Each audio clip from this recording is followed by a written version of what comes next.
What's going on, guys? This is Empty Box, and this is Battlefield 3 Close Quarters Conquest Domination on Danya Fortress with the MP5K, and I will be calling it the MP5K because only a moron would keep calling it the M5K. Anyways, take a drink right now if you're playing the Empty Box drinking game. Let's get that started up and rolling. This gun in Close Quarters here, Battlefield 3 Close Quarters, it is the second all-kit unlock. I think you guys all pretty much know this by now. Really no challenge posed by the assignment other than top 5 in gun game, which quite simply all you have to do is play around a gun game from the start and you will get your shiny brand new nice and black MP5K. It's pretty much that simple.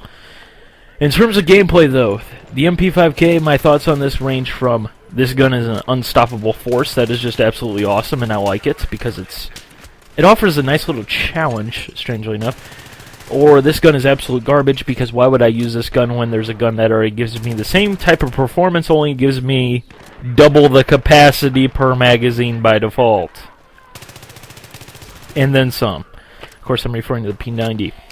Of course, this gun has a 20-round magazine by default, 30 with extended mags, which is at 60 or 70 kills. And it does have a 900 rounds per minute rate of fire. Of course, the P90 also has the same damage with the same rate of fire. The P90 has a 50-round magazine by default. Its reload is not too terribly much longer.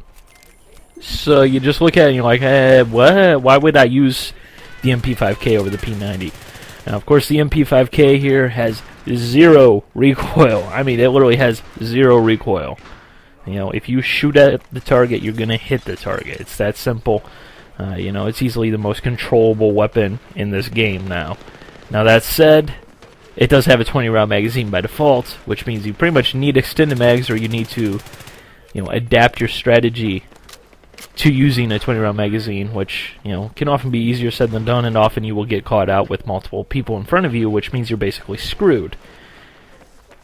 On one hand, because of that zero recoil, it is a little bit better towards the mid-range of the spectrum. Of course, you don't want to be using a PDW at that range, but you're going to have to anyways. I mean, it's just one of those things in practical application. You know, we all say, oh, well, yeah, it's a beast in close quarters. Well, what happens when you get outside of close quarters? You know, then you kind of get more of a package. So, you know, it definitely will drop people, but to really get the most out of the gun, you kind of need extended mags, but at the same time, I'd suggest not using extended mags and getting comfortable with using the suppressor as well as the laser sight together.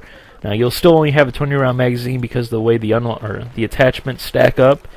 However, 20 rounds is still enough to kill one or two guys, you know, with ease. The hipfire, of course, being a PDW with a laser sight is godly. So you'll definitely be able to drop a guy or two. If you are really, really conservative with your ammunition and making sure you only fire the required amount of bullets, and, you know, you're really stingy, you know, every now and then that will catch you out, but you know, it'll save your ass more often than it catches you out, essentially, especially with a 20-round magazine. You know, it can definitely be worked with a 20-round magazine, which, you know, I don't think the MP7 is really usable without extended mags. You know, obviously you can still kill with it, and it'll still work enough that you can grind to get the extended mags, which you probably have by now. However, you know, extended mags on that gun is a huge difference, whereas on this gun, it's a very, very nice attachment. It's the best attachment. However, I think the complete package with the suppressor and laser sight is just more beneficial, especially on these close quarters map, because the suppressor is, you know, a really great attachment, because even though the minimap is kind of changed in close quarters to show just the people on your floor, you know, the sound is huge. You know, with my headset that I play with, I can hear people above me running around and everything, and, you know, it's just crazy. If, you know, you start shooting, I pretty much instantly know right where you are, even if you're not on my minimap or if you're spotted. So you use the suppressor, which is something that most people are not using right now, because really it was kind of nerfed pretty hard in that patch where they did nerf it. You can definitely go to town, especially with a gun like this, which is ideally suited for close quarters and, you know, being stealthy.